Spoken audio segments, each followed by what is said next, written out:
Let me show you today how to pop a tire that don't want to pop. My Toyota Supra tire.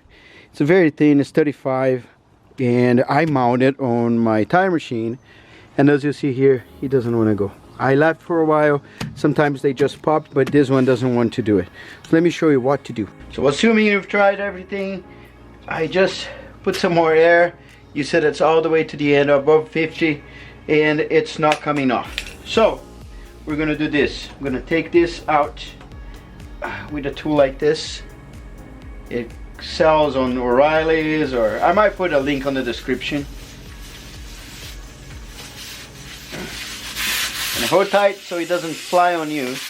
So what I want to do is I want it safe in here, and there's plenty of soap, but it didn't work. So I'm gonna get WD-40.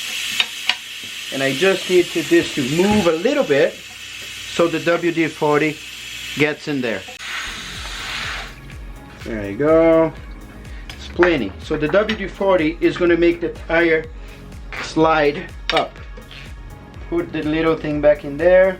And now we're going to fill up. Yeah, look at that. Nice. That's it. So I suffer with this a lot with my drift car when I was setting my tires for it, and now it just happened to my Supra. Hope this helps you if you're suffering. Don't forget to subscribe. Later. Love you.